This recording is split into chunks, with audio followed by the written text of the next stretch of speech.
చెప్తానండి. చూడండి, కుండలో మనం ఫస్ట్ ఆయిల్ పోసుకుందాం. ఆయిల్ పోసుకుని మట్టి కుండలో కంద పులుసు ఆయిల్ పోసుకున్నాను. ఇది వేడెక్కేలోపు మీకు ఏమేమి కావాలో నేను చూపిస్తాను. కుండలో ఆయిల్ ఒక్కటే పోసుకున్నా. ఇప్పుడు కంద పులుసు కుక్కరు విజిల్ వచ్చేలోపు మనం ఉల్లిపాయ ముక్కలు వేయించుకుందాం. దానికి కావాల్సిన ఉల్లిపాయ ముక్కలు, కొంచెం చింతపండు, ఒక 50 గ్రామ్స్ దాకా చింతపండు నానబెట్టుకున్నానండి. నానబెట్టుకుని చిక్కటి గుజ్జు తీసుకున్నాను.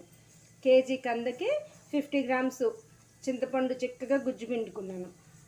4 పచ్చిమిరపకాయలు చీలిక చేసుకున్నాను. పోపు కోసం ఎండుమిరపకాయలు, ఎల్లుల్లిపాయ, ఆవాలు, జీలకర్ర, శనగపప్పు, కరివేపాకు, ఉప్పు, పసుపు. దాంట్లో కొంచెం ఉప్పు వేసానండి, చూసి మీరు మనం వేసుకుందాం. కారం, కొంచెం బెల్లం, కొంచెం మెంతి పొడి. పులుసు కూరల్లో మెంతి పొడి వేస్తే మంచి టేస్ట్ వస్తుందండి.